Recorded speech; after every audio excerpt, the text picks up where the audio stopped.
Fear is kind of sneaky sometimes. I was really stagnating and I really did want to change, but I'd always talked myself out of it. And at that time, I probably wouldn't have identified that as fear.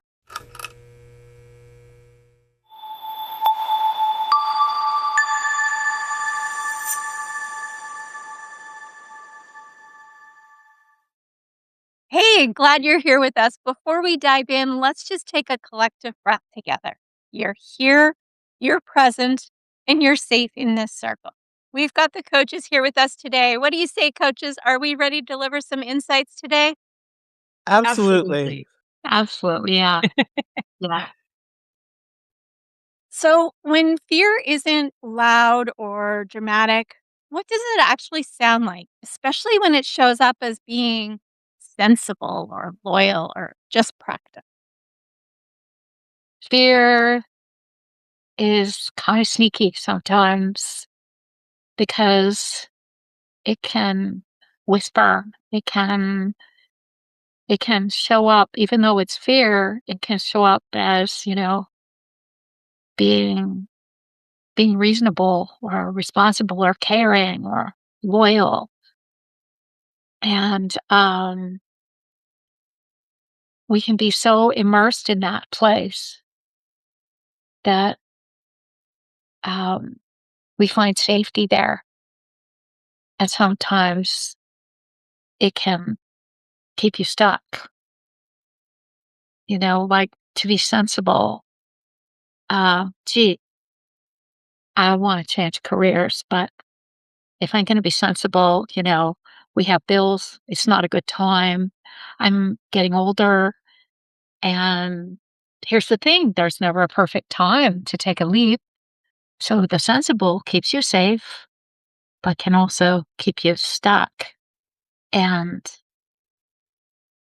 also keeps you from choosing yourself. It's almost like a fear of choosing yourself, right? And then, same with the loyalty.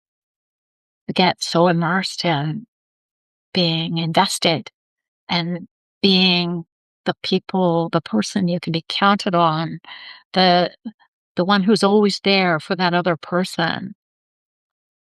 And true loyalty also has to include your own well-being. Otherwise, the cup gets pretty empty.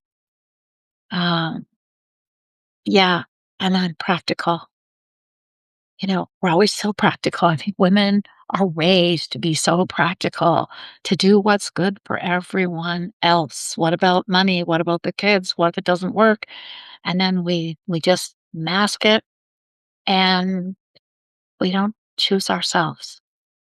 And I think it can become a fear. We wear these things as a costume, as an excuse not to choose ourselves. I agree wholeheartedly, especially when we're not used to choosing ourselves, right? Um, if that's what you've been doing the entire time, then doing something differently, your fear is going to show up in a way that maybe you didn't expect, right? And it doesn't have to be like a huge fear where it's obvious that you're afraid of something or that you should be afraid of something. Sometimes it just, well, this is just a little bit different than I normally do things. Am I being wrong, or am I doing the right thing here? How does this work?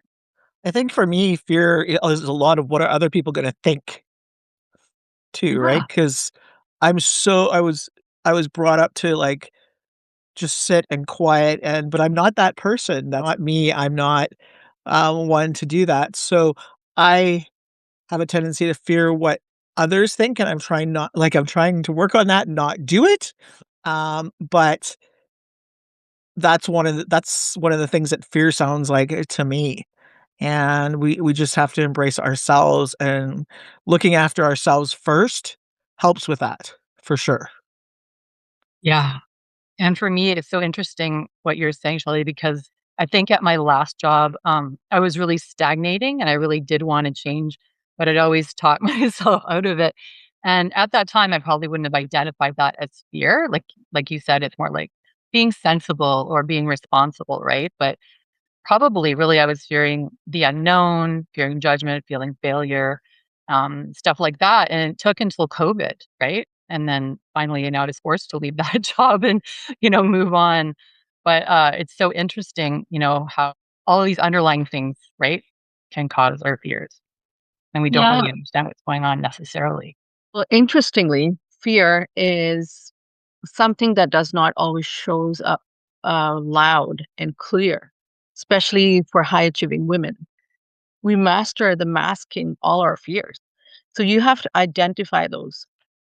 What is your identity first? If you're a leader, if you're in a leadership role, and you're always trying to be the person, to go to person and someone that the team or others look up to. So how are you masking your fears? I always say if you're a pleaser, like even if you're in that role, leadership role, if you're a pleaser, if you're taking a safe choice, or if you're trying to please everyone or stabilize everyone else, and then you're trying to meet your needs and your decision making on that. Um, I would say that you don't need to take permissions from anyone. You just make that choice, even if it feels uncomfortable. Be courageous. Be okay with the decision you're making, and then that fear that sometimes it's an imposter syndromes that shows up too. So once you start making those bold and courageous decisions, your brain will also rewire your identity, and you will feel much at ease, so that fear will not show up next time. Fear can Yeah. definitely sound or look like a lot of things for sure. Yeah. So then what do you feel like this fear might steal from women over time? Well, it's stealing you living a bolder, like more authentic life, right? Um, so, in a way, I mean, you can't go back in time, but in a way, I wish I'd changed my job like, you know, 10 years ago, right? And then in a way, there's no point in going, oh, what if I, but what if I, right? I have the same thing. Like, I wanted to be a life coach when I was 18 years old, and obviously, we didn't have the internet or any of that at that point in time. So there was more expenses and that kind of thing out there. But people told me I was crazy. It's like, no, life coaches aren't cool. They're not. You know, that's not going to be something that's in the future.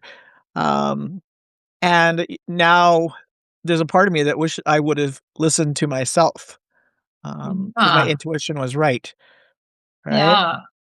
And Uh, and it's, those little choices at the time and how they ripple effect forward into your lives. Um, yeah, but I mean, we lose when we don't make choices for ourselves. I think we kind of forget ourselves along the way. We stop trusting ourselves. We stop listening to ourselves, and we're so busy tuning in to what everyone else needs along the way that if someone actually stopped the camera, the life movie, whatever we want to call it, and said, "So what is it that you need?" Lots of times we don't know. What is your dream? We haven't had time to dream, or maybe it wasn't about time. Maybe it was about choosing to forget ourselves in the light of being all these things, loyal and sensible and responsible and practical and, fitting in that box of expectations. you're right, Shelley. Then you go to like me, who had a breakdown because of it, right? Which was a blessing in disguise when I think about it now. But that wasn't fun at that point in time either. So you could say I Oh, wish I would have listened to myself a long time ago and gone with my intuition. There's a reason for everything, but that could happen, and you know I wouldn't wish that on anybody. But I did learn from it for sure. I think sometimes we don't even realize how much we have lost and what it has cost us, or as a woman, especially when you're in a leadership position, you don't realize it till it's too late. You feel empty, basically. You don't feel that your purpose is not being served. Um, and then you question yourself, was I driven by something else, or was I driven by my passion, my purpose? So I would say the cost is emptiness, not being fulfilled. And that haunts us so badly. And by the time we realize it. So it is so how do we stop that? Make an intentional choice, whether it's going to be right or wrong, is that's okay. And have some boundaries. When you're having boundaries, just realize that boundaries are okay. You don't need to over explain to anybody why you were doing that. And you don't need anybody's validations. Trust yourself. Also remember that environment that we are in, um, it it rebels, right? It does not let us being that intuitive. And then that's how the fear amplifies. Take a pause and see where you coming from, what decision and then make that decision intentionally, so that way you will overcome your fear slowly, but for sure it will happen. Yeah. So how do you tell the difference? Kind of a question between choosing intuition versus fear, right? Um, how do we tell the difference? Is it just that it's not the right time for me? Or is it that I'm afraid and this is going to steal my confidence? This is going to steal my happiness, my joy, my ability, and I could end up with a breakdown because of it. How do I tell? I think for me now, and I was the same way as a teenager, my intuition tells me something, it'll be like it'll smack me in the head, right? For lack of a better word, but it'll smack me in the head and say, "No, this is what's gonna happen. You just need to have some faith. You need to trust that this is in the future or the waters for you, and that the universe is looking after you." And it always does, as long as I'm putting some action into things, right? As long as I'm putting the action forward and trusting that. I've learned that the hard way, believe me. I've learned that the hard way. Whereas sometimes the logical comes in, or somebody questions me on why I'm doing something, and I can't tell them why I'm doing something. My gut tells me to, my intuition tells me to. It's like, "What is that?" Um, and now it's getting better. I'm just like, "This is what my gut's telling me to do, my intuition." And I'm going to listen to it because it's always right. I think it's going to come through differently for everybody, like if you know how your intuition works for you, right?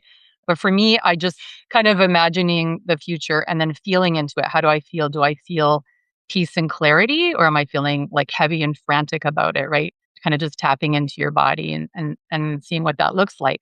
But again, it can be different for everyone. And it's wonderful if you can know that about yourself, right? If you have that self-awareness.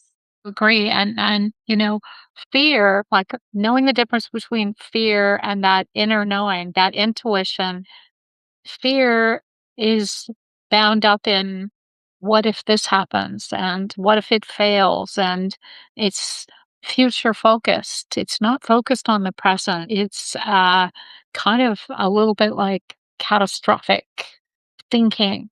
It Hmm. doesn't allow us to rest easy in the choice that we're making. And I think intuition is present focus. This is what I need now. And even if it's a little uncomfortable, it it's there. It's the knowing. It's that knowing. So, I think I've said before in the past, somewhere along the way, about and this has happened to me twice. I accepted a job. Twice I did this to myself. And the first time, everybody said, "You're so lucky. You're so lucky to be offered this job." And my gut said, "I don't think this job is gonna work out. I just don't feel good about it." but I didn't have a job, and I needed a job, and I took the job. And it was a disaster. Now, the second time, how could I make this mistake twice? How could I make this mistake twice? I'm offered a job. I know that this job is not going to be good for me. And people even tell me, don't take this job. And I'm thinking, but I'm desperate. I need a job. So I take the job. And it's a disaster. You know, both times. I don't do that anymore. I can't do that anymore because my intuition has gotten quite loud. If you've been pushing that down, if you haven't been paying attention to your gut for a long time, sometimes it's hard to tell the difference. And sometimes you are approaching it from fear and you can't see the intuition. But that also brings up a lot of scarcity. When you're approaching things from fear, it comes from scarcity versus abundance, which is often your intuition. So, how can we help women tell the difference between making a decision from scarcity versus making a decision from abundance? Beautiful. I think I love that question too because abundance is one of my forte, or I would say my area of expertise. Why do we become scarce? Scarce because the scarcity comes from how we grew up, our environment, and our past, and that kind of shaped us, our identity to being in that fear, being in that scarcity mindset, and we don't even realize that we are actually being in that zone. So, for example, I would say that when we're making a decision, we are always checking points of where it can go wrong, and it is okay to have some strategically to knowing the obstacles, but if you're always thinking ahead of time that we're going to encounter all these issues and we're not going to proceed in that direction. So we are limiting ourselves. That is scarcity, right? So if you're coming from abundance mindset, I will see and that person will go through that. Even if it's a failure, I will learn from that for my next project. It is going to be better. These are my learning process. So when you're coming from the scarcity, we're actually holding ourselves back. We're not fully being open and show us with our full potential. Just be open. There's so much to receive. If you are not open, you will never receive.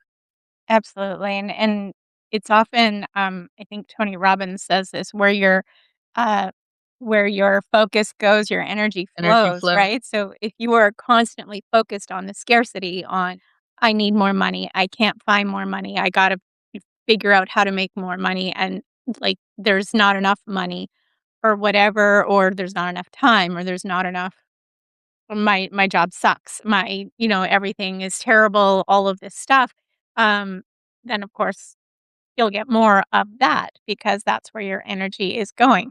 When you're stuck in that mindset and it feels very true for you because you're dealing with it, you're living there, but you know that this is not working for you and you're trying to transition out of it, what might that transition really look like?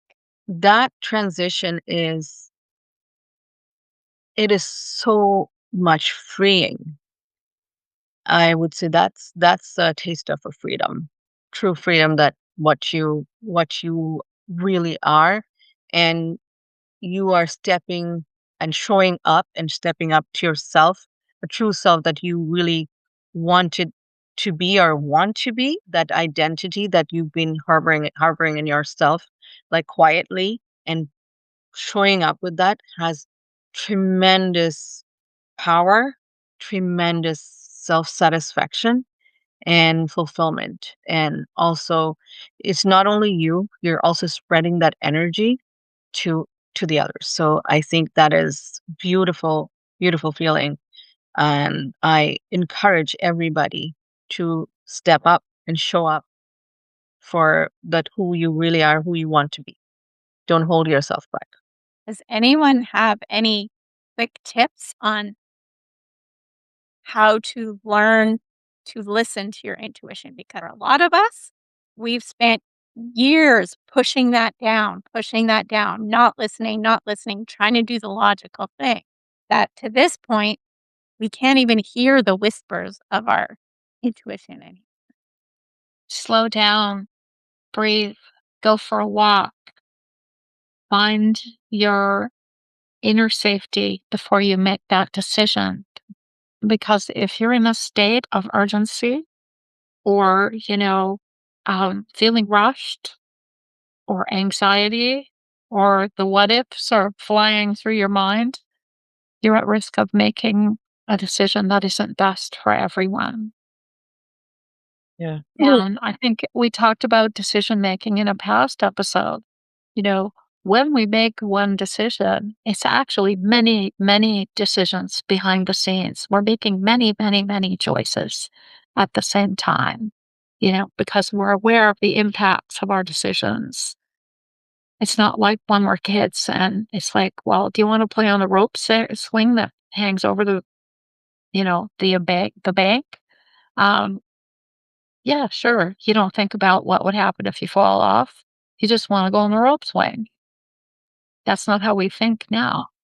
If I don't know right away, and it's a feeling that's hard to describe. If I don't know, like, yep, we're doing this, I'm doing this, or I'm making this decision, or this is what feels right, let's go, I'll sleep on it. And if I still feel unsure in the morning, then it's a no-go.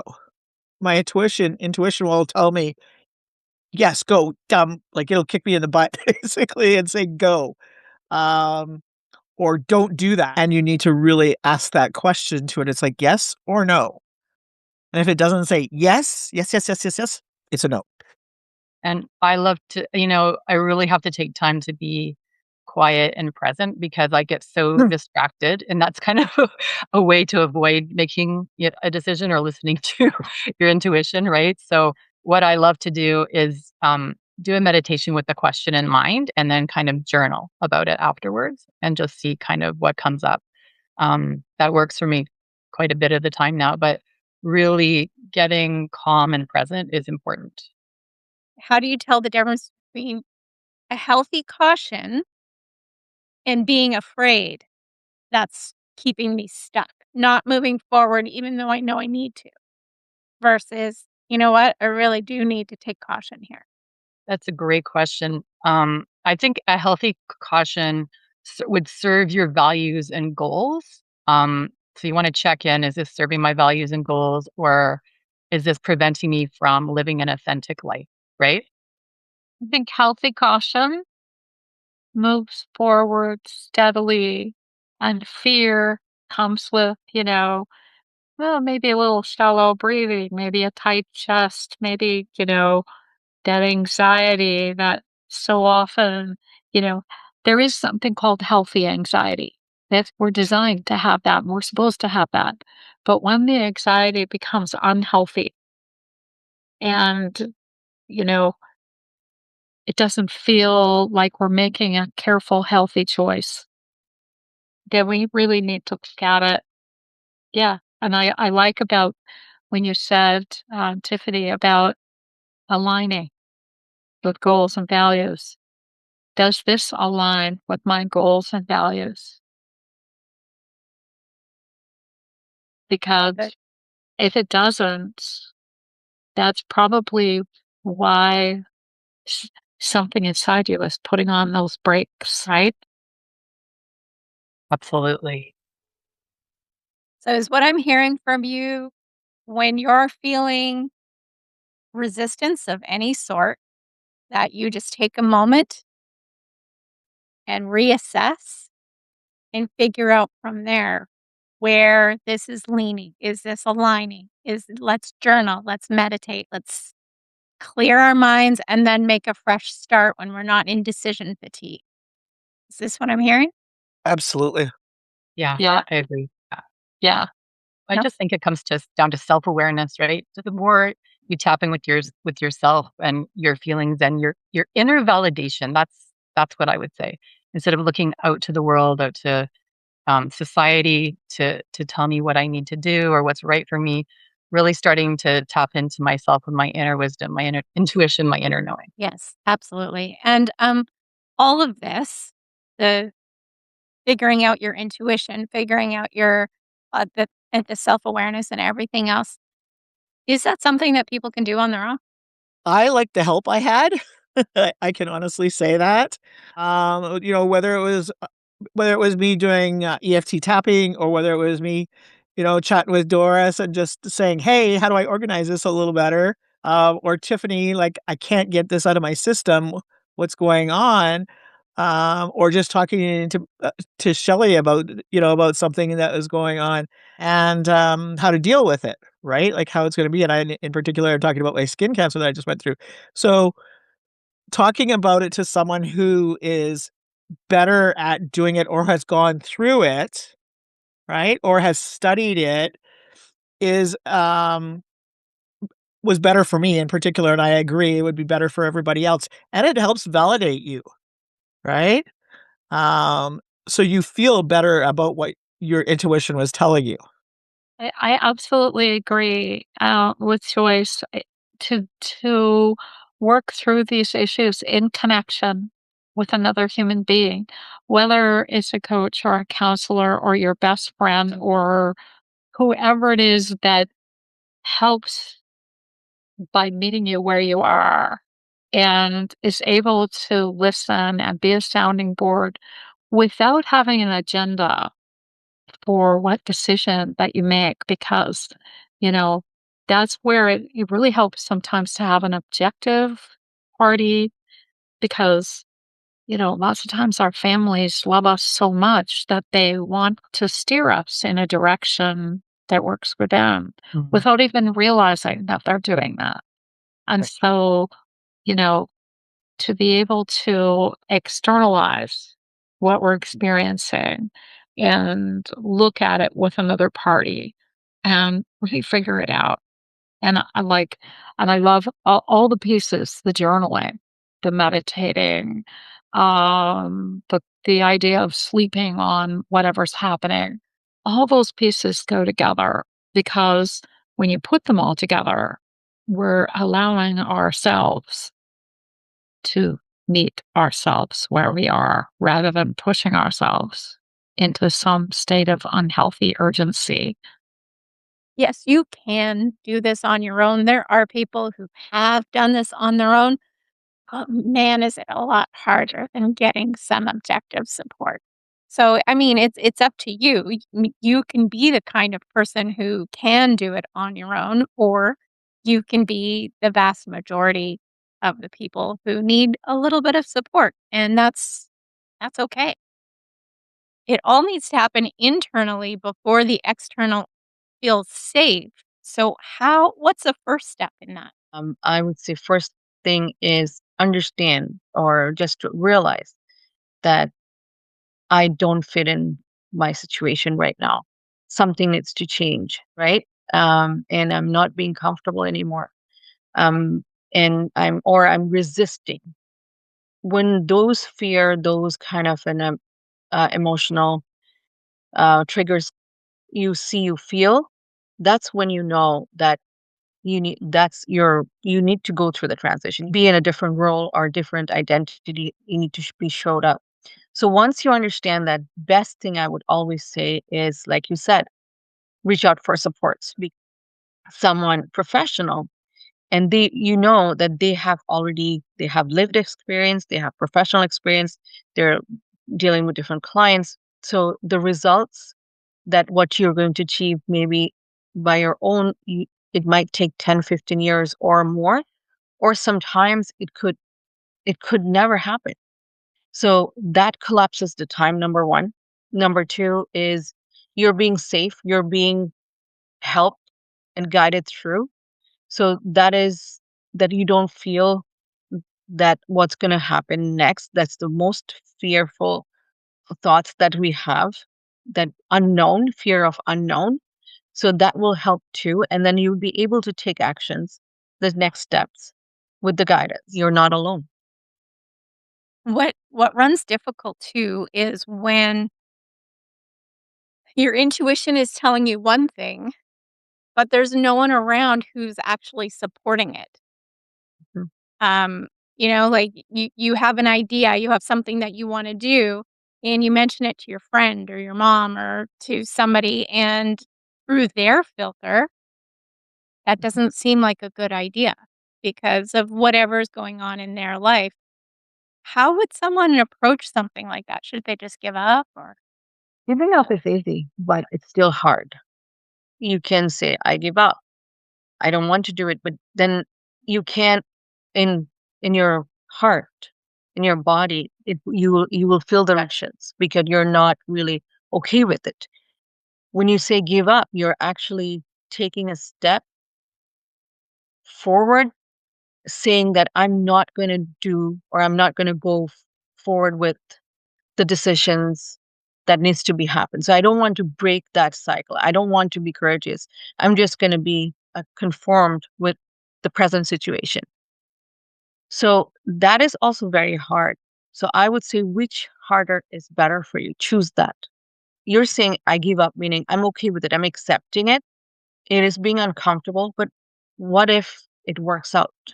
What if there's another whole set of abundance, whole set of different directions are there for you? So take that chance. I would say take that what if chance and see which one is better. I think that'll help a lot of us. Just think, what if it works? What if?